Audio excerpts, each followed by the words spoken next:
सो यहाँ पे हमें इसको इंटीग्रेशन करना है 2 प्लस वी अपॉन में 1 माइनस वी स्क्वायर को वी के रेस्पेक्ट में। तो देखो इसको मैं a square minus b square से ये लिख सकता हूँ 1 minus v and 1 plus v. ठीक है, अब देखो इसको थोड़ा सा आप ध्यान से देखेंगे तो आपको पता लगेगा कि यहाँ पे हमें पार्शियल फ्रैक्शन मेथड से इनको सेपरेट करना पड़ेगा पहले तो, एंड देन हम क्या करेंगे, जो वैल्यूज निकल के आएगी ए एंड बी की, उन वैल्यूज से हम इंटीग्रेशन करेंगे।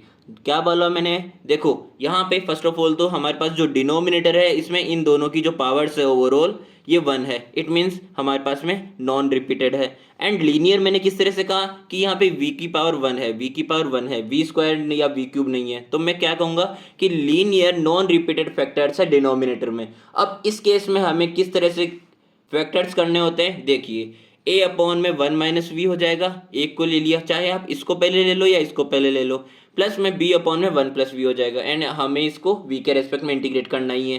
ठीक है, तो देखो पहले मैं एक बार a एंड b की वैल्यूज को निकाल लेता हूँ, इंटीग्रेशन को हम बाद में सॉल्व करेंगे। तो यहाँ पे a एंड b की वैल्यूज निकालने के लिए हमें इधर एलसीएम लेना पड़ेगा पहले तो जब मैंने एलसीएम लिया तो मेरे पास a के साथ में आ गया 1 प्लस वी प्लस बी के साथ में आ गया 1 माइनस वी, तो यहाँ से ये दोनों साइड कैंसिल आउट हो जाएगा एंड मेरे पास रह जाएगा 2 plus v is equal to a 1 plus v plus में बी 1 माइनस वी।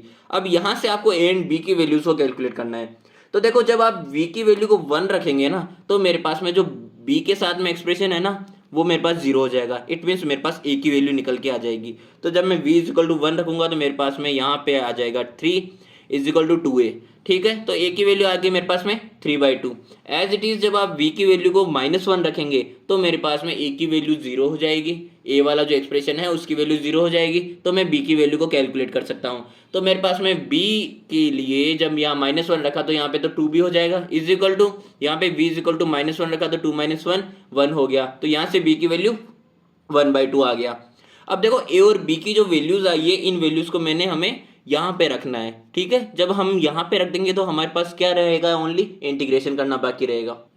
सो देखिए यहाँ से हम अब a एंड b की वैल्यूज को रख चुके हैं, तो मेरे पास में इंटीग्रेट करना है 1 अपॉन में 1 माइनस वी को v के रेस्पेक्ट में, तो मेरे पास आ जाएगा log of 1 minus v, and जो v का कोफिशिएंट है वो हमारे डिवाइड में चला जाएगा, तो मेरे पास -1 आ जाएगा डिवाइड में, प्लस में 1/2 as it is and log 1 plus v हो जाएगा इसका। तो ये आ गया है हमारा इसका इंटीग्रेशन। ठीक है, तो ये था हमारा पार्शियल फ्रैक्शन मेथड से इंटीग्रेशन।